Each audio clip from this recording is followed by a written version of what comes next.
Today I'm going to give you like a little homestead tour and show all the things we've done on this property since we moved here. Let's go! I'm Becky. I used to live in the consumer rat race just like you. But one day I had enough, so I sold it all, moved to the country, and built my own log cabin with my own two hands. Now I spend my time discovering new ways to live a simple, healthy lifestyle with more free time and way less stress, then sharing what I've learned with you. Welcome to Becky's Homestead. I'm going to start by talking about where we placed the cabin, because we bought this big property for privacy mostly. We just wanted more privacy. So I for sure wanted to put the cabin right in the middle of the property. And there were two working septics on this property already, but they were up here towards the front. And so it was a hard decision to say, let's not use those and have to put a new septic in order to put the house where we want it. So we spent the money for that, and we did put the house where we want it, and we couldn't be happier. It's just like on a little knoll behind me, and when you're in the house, you know, since you're just on this little knoll, you can have the most perfect view of everything. And then also when we're out here looking back at the cabin, it's kind of like, I almost want to call it a little grass pedestal. It's just like on this little knoll just up there on top, and it just makes it so visually pleasing. And that's what you're going for when you're doing a homestead. Of course you want it functionable, but you also want it visually pleasing. So every day you just enjoy it and the beauty of it. You can enjoy that every day. Next, I know I like a circular driveway. I just want to go zoom. I think of James Bond. You just want to go zoom around the circle and out. I don't want to be like backing up, 5K turn or whatever they call that. I don't want to do that. I just want to go around. So to define that, I had these rocks on the property, and of course I'm going to make it a little better, but I did this little rock garden in the middle. Again, it's visually pleasing, but it serves a purpose to define the driveway. So that's very important. I just have to talk about these two pecan trees. When we moved here, they didn't look that great. You know, they're very old because they're so huge. And I'm just like, I just wonder if I can just get them going, get them producing. So I've been fertilizing them for the last 3 years actually. I fertilized them before we even moved onto the property one time. And then every year I've been fertilizing them, and they have nuts on them again this year. Twice they've done it so far. The first crop was lousy, all black inside the shells. So I'm still learning about pecan trees. Anyway, so I'm like, okay, I'm not detoured. I just kept going, kept hoping and fertilizing. And so they have a crop this year, but I noticed only this tree has a crop. That tree doesn't have any nuts on it this year. So I think that's a boy tree and this is a girl tree. I'm not sure, I just think that. And so this one has nuts on it. But besides the nuts, even if it didn't have nuts anymore, they're just too old, they are the most gigantic, beautiful shade trees ever, and I could truly enjoy them just for that. The nuts would be a bonus. So we'll see how it turns out this year. I want to mention, for the people that don't know, I moved my cabin. It was on my old property, and we called a house mover, and we had him come over, look at everything, and then move the house over here. So that was a huge, huge ordeal. Such hard work. We camped for 6 months until we could get it squared away and we could live in there. So that was hard, but it was so worth it because I do love my cabin, and it's funny how even the house builder said how well built the cabin is, and that's what he does for a living. He said it's a little battleship. So that makes me happy to know. And it's stormy here where we live. You know, when there's a storm, there's wind and rain. You cannot even hear it in the cabin. You have to just look out the window because it is like it's like a little Noah's Ark almost. You're just in there all cozy. And of course all the animals want to come in there when there's a storm too. So I'm so happy I did that. It was a big ordeal and a little emotionally like, whew, like don't drop it. But it all worked out in the end, and here it is. This property was not maintained for years and years, so we've spent so much time and such hard work clearing fence line, you know, getting dead branches down, just cleaning up basically, which sounds easy, but when you're talking about big old tree debris, it is not easy. It's a lot of bulky, heavy, hard work. But I must say, the crowning jewel on this property in my heart is that tree behind me right there, that cedar tree. It's so stunning. I never get tired of looking at it. It's big and old and beautiful. And I don't have a porch on my cabin because a lot of people feel like, why don't you put another porch on your cabin?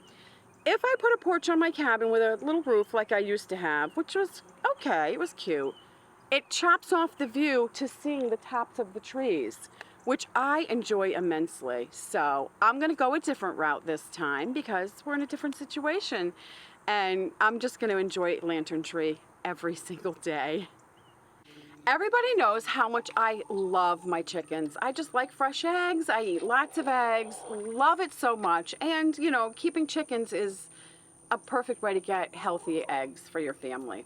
Just don't get too many. As you can notice, it's not too big, not too many chickens. And I only have 2 chickens laying, and they just lay so well that I have too many eggs just with 2 hens. So make sure you realize that you have to get your hens laying well, not get more chickens. Like sometimes you get more eggs from 4 chickens than you do from 12 because you just can't get them in the groove. You can't make them happy enough. So keep that in mind if you're thinking about chickens.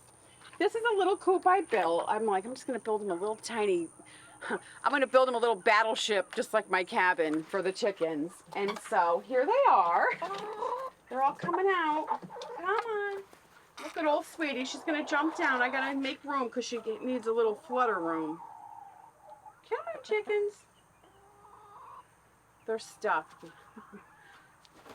Oh, she made it though. Look at her. She's so old, so old. Last but not least comes, you know, Mr. Loverboy Romeo. Oh, his girls are getting away. Come on, Jules, hurry. Oh, he put her down. Oh, he's got to clap his wings. Don't forget the clap. Lets you know how awesome he is. He looks like he's molting. Come on. Oh, you can't see him? Let me get out of the way. Go on. Run!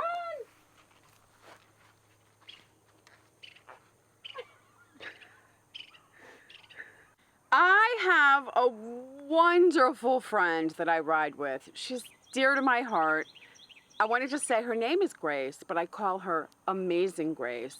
And she gardens. She raises all her own food. She hunts for her meat or raises her own meat, and then she raises her vegetables and stuff. And she was telling me about her raised beds and how much she was getting from them. And I tried to do a little garden over there in the middle of that rock garden.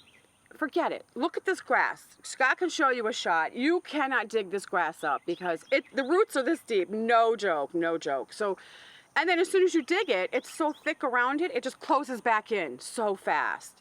So I was just like, oh, it's going to wear me out just to get some kind of a little garden. So then I'm like, well, I had this container. I cut it in half.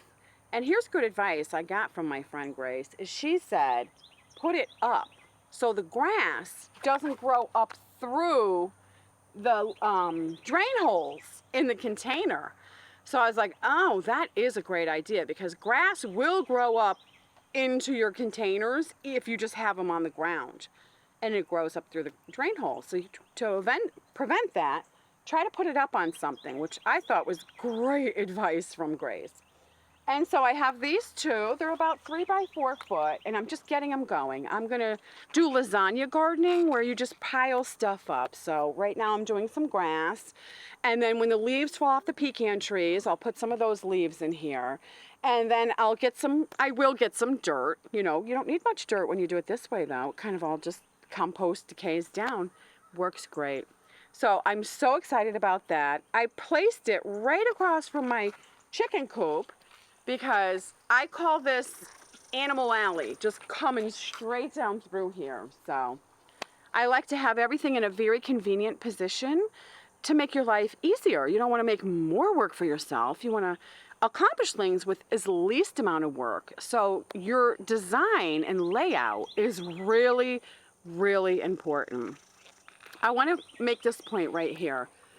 And I came up with this term, which is, I see them all everywhere, so many of them, and I call it a dumpstead.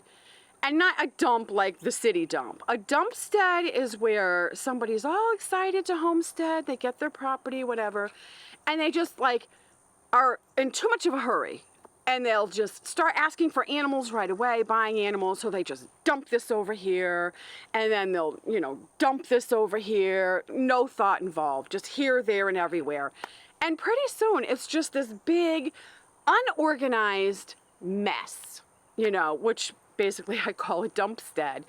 It pays to take your time and put thought into your layout, which involves landscape design. So think about that term when you're laying out your homestead. If it's not convenient, it all just becomes too much, because trust me, this is a lot to keep up with and keep going and build. So if you don't lay it out good, you can't even keep what you have running while you're doing more. It's just overwhelming and too much. So remember, landscape design is an important part of putting together a homestead. We started out with just a small kind of dry lot pen for the horses when we first moved here, because we just had to hurry up and get a little place to put them, and a little tiny, rain barn, which they love. But anyway, obviously we wanted more land to benefit the horses, and we've been slowly making bigger pastures. So, we extended that way a little bit. We learned we had to keep them away from these oak trees that make a gazillion acorns. And my 2 boys are pigs and eat too many. So anyway, we shortened it that way. We went across the back there, all the way across the back, made it bigger. And we're going to keep expanding though, because look at this grass. It's super grass. It's the most amazing grass I've ever seen, especially for Florida. And we're mowing it, and I'm like, why are we mowing it when, ta-da, we have 2 mowers right there that are more than happy to mow the grass. So we're going to expand the pastures a little bit. All right, so we have lots going on, lots planned for the future. It's so much fun to have a homestead and work on it and, design it. I wanted to say, check out my Amazon store. Scott's going to put a link below. Thanks for watching. See you next time. Happy homesteading. Bye-bye.